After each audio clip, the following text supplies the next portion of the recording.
안녕하세요. 개인월드의 갱쌤입니다. 오늘은 관용어라는 문장 성분에 대해서 좀 설명을 드리려고 해요. 자, 관용어는요, 또 다른 말로는 우리가 한정어라고 합니다. 한정어라는 거는 뒤에 오는 어떤 성분을요, 한정시켜 준다는 뜻이에요. 그래서 예를 들어서 그냥 사과라는 단어가 있었을 때 사과라고 우리가 말을 했을 때 정말 다양한 사과들을 떠올릴 수 있잖아요.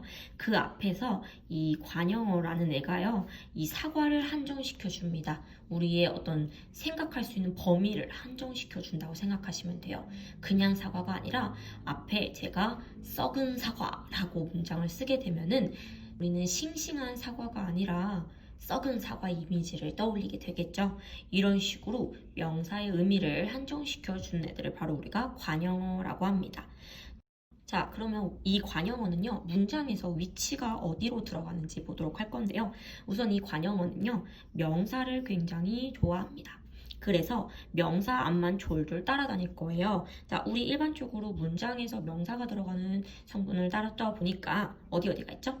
그쵸? 주어와 목적어. 주어와 목적어 자리에 일반적으로 명사가 들어가게 되어 있죠. 그래서 관용어의 위치는요, 우리가 주어 앞과 목적어 앞이라는 것을 알 수가 있습니다. 자, 그러면 이 관용어에는 어떤 애들이 들어갈 수가 있는지 관용어의 종류를 한번 볼게요. 우선은 수량사, 말 그대로 수와 양을 나타낼 수 있는 애들이 관용어가 될 수가 있습니다. 자, 우리 一本书라는 문장이세요. 자, 슈는요, 책이라는 명사죠. 책이라는 명사인데요. 우리가 그냥 슈라고 하면은 정말 다양한 책을 떠올릴 수가 있겠죠. 그 앞에서 이 책의 의미를 한정시켜 줍니다. 어떻게요? 一本이라고 해서요. 하나 그리고 책을 세주는 양사 번을 넣어서요. 한 권의 책이라고 표현을 해주는 거예요. 이때 우리가 2번이라는 수와 양을 표현해주는 단어가 슈 앞에 나와서요. 우리 슈라는 명사를 이렇게 꾸며줄 수가 있습니다. 자, 두 번째는요. 동사가 올 수가 있는데요.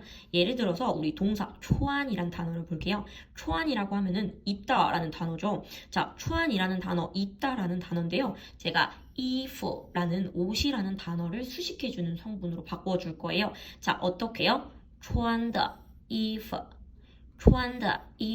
이런 식으로 바꿔줄 거예요. 자, 이 너는 갑자기 왜 튀어나온 걸까요? 자, 우리 일반적으로 동사나 형용사 그리고 명사 그리고 각종 구 그러니까 이 수량사를 제외한 이런 애들은요 이렇게 더의 연결고리가 있어줘야 됩니다.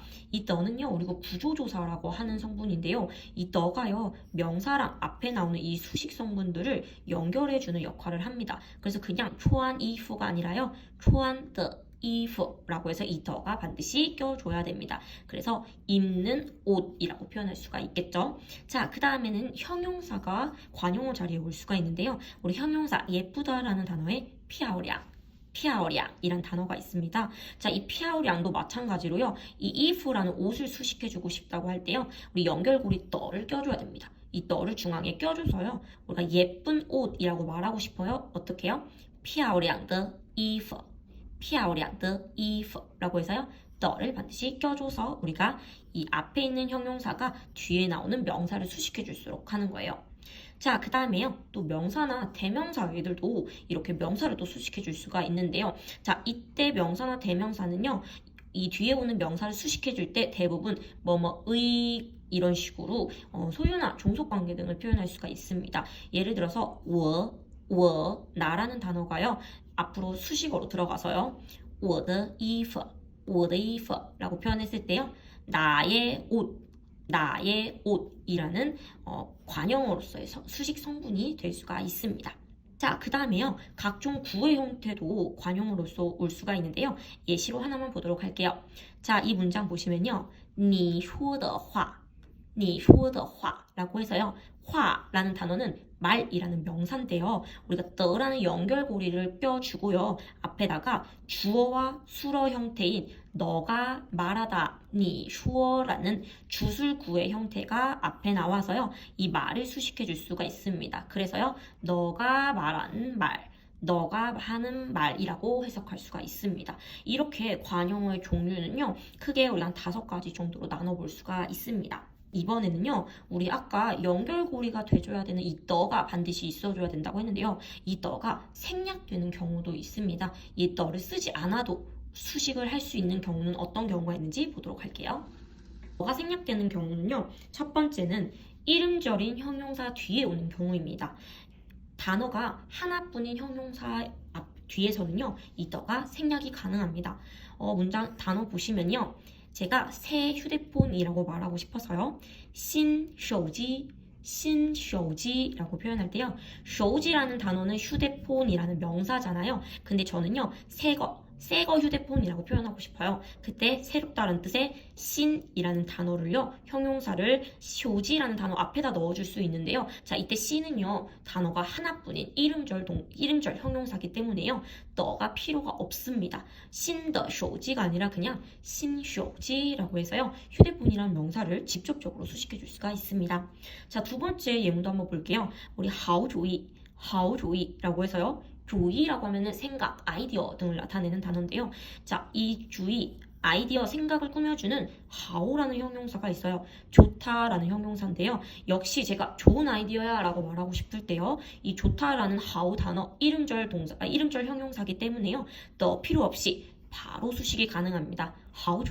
하오조이라고 해서요, 좋은 아이디어, 좋은 생각이네 라고 표현할 수가 있습니다. 자, 두 번째는요, 고유 명사거나 직업 등을 나타내는 경우에도요, 너를 생략할 수가 있습니다.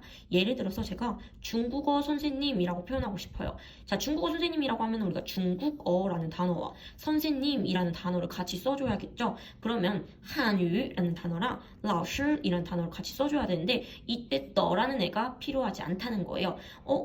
한유 얘도 명사, 老师 얘도 명사가 이렇게 나오는데 너가 필요 없나요? 네, 필요 없어요. 왜냐면은 얘는 직업을 나타내는 단어이기 때문에요, 너가 필요하지 않습니다. 그래서 우리 중국어 선생님을 그냥 한유 老师이라고 표현합니다. 자, 그리고 고유 명사인 경우에도요, 이 너를 끼지 않아도 됩니다. 예를 들어서 大学라고 하면은 학교, 대학교라는 표현이잖아요. 근데 대학교에 이름을 넣어서 표현하는 경우, 예를 들어서 북경대라고 말하고 싶을 때 북경이라는 명사와 대학교라는 명사, 우리 이 사이에다가 연결고리 너를 껴주지 않아도 됩니다. 왜냐면요, 얘는 하나의 고유 명사기 때문이에요. 그래서 우리가 그냥 북경대학교를요, 北京大学라고 표현합니다. 北京的大学가 아니라요. 자, 그 다음에는요, 지시대명사랑 양사, 예를 들어서 우리 这个 이런 애들 있죠. 这个라든지 또는 숫자랑 양사라는 이런 형태를 가진 애들 뒤에 명사가 나오는 경우에도 역시 너를 쓰지 않아도 됩니다. 예문 보시면요, 这本书라고 해서요, 슈라는 책이라는 명사 앞에다가 제가 이 책이라고 해서요, 지시대명사를 넣고 싶어요. 그리고 슈 앞에다가 책을 세주는 양사 뻔을 넣고 싶어요. 이때 这本이라는 지시대명사와 양사 이렇게 된 애들은요, 너가 필요 없습니다. 그래서 이 책 这本的书가 아니라 그냥 这本书라고 표현할 수가 있습니다. 자, 이것도 마찬가지예요. 제가 얼즈라고 해서 아들을 수식해 줄 건데요, 아들 1명, 2명 이렇게 수를 표현할 때요, 제가 아들 1명이라고 말하고 싶어요. 이때 우리 수사랑 양사가 있어야겠죠. 수사와 양사, 말 그대로 수량사 역시요, 너가 필요 없습니다. 그냥 바로 一个儿子라고 해서요, 아들 1명이라고 직접적으로 수식이 가능합니다.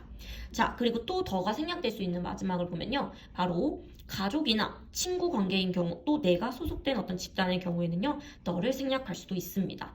자, 예를 들어서 우리 엄마라고 말하고 싶을 때 나라는 말과 엄마라는 명사 두 개 연달아서 쓸 때 너를 왠지 껴야만 될 것 같은데요, 너가 필요하지 않습니다. 왜냐면요, 엄마는 나와 가족이니까요. 그래서 어떻게 해요? 我妈妈라고 표현을 합니다. 我的妈妈가 아니라요.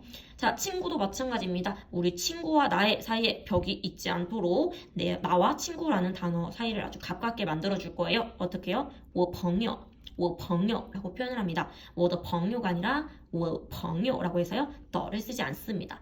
자, 그 다음에요, 우리 회사라는 표현을 할 건데요, 회사는 내가 소속돼 있는 거죠. 자, 그래서요, 회사 앞에는요, 너를 쓰지 않습니다. 어떻게 해요? 우리 회사 我们公司라고 해서요, 우리라는 단어가요, 꽁스를 직접적으로 수식할 수가 있습니다. 자, 이렇게 너가 생략되는 거, 이 네 가지 이외의 나머지들은요, 반드시 너를 써주셔야만 합니다.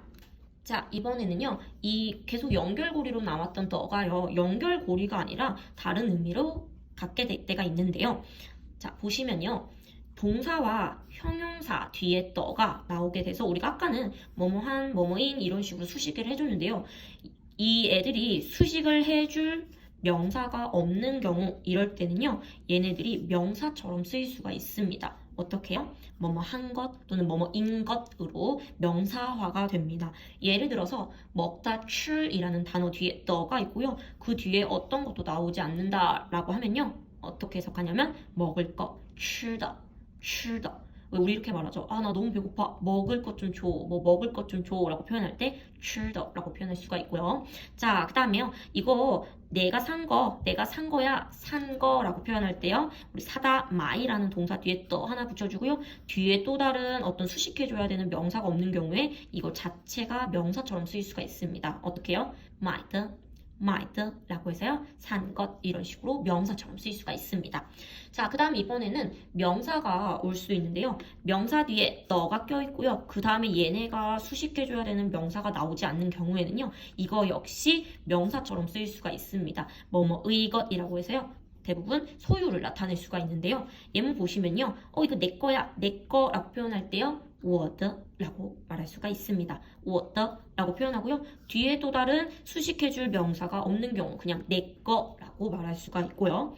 这是他的, 这是他的라는 이 문장에서도요. 이것은 그의 것입니다. 그러니까 이것은 걔 거야 라는 문장으로 쓸 수가 있는데요. 이때 또 어디에 또 다른 명사가 쓰이지 않아서요. 얘네가 수식해주는 성분으로 쓰이지 않은 거예요. 이게 바로 너의 명사화 용법이라고 생각하시면 됩니다. 저희가 관용어에 대해서 간단하게 알아봤는데요. 여러분들 관용어를 공부하는데 도움이 되셨다면 좋아요와 구독 부탁드립니다. 그럼 다음 시간에 만나요. 안녕. 再见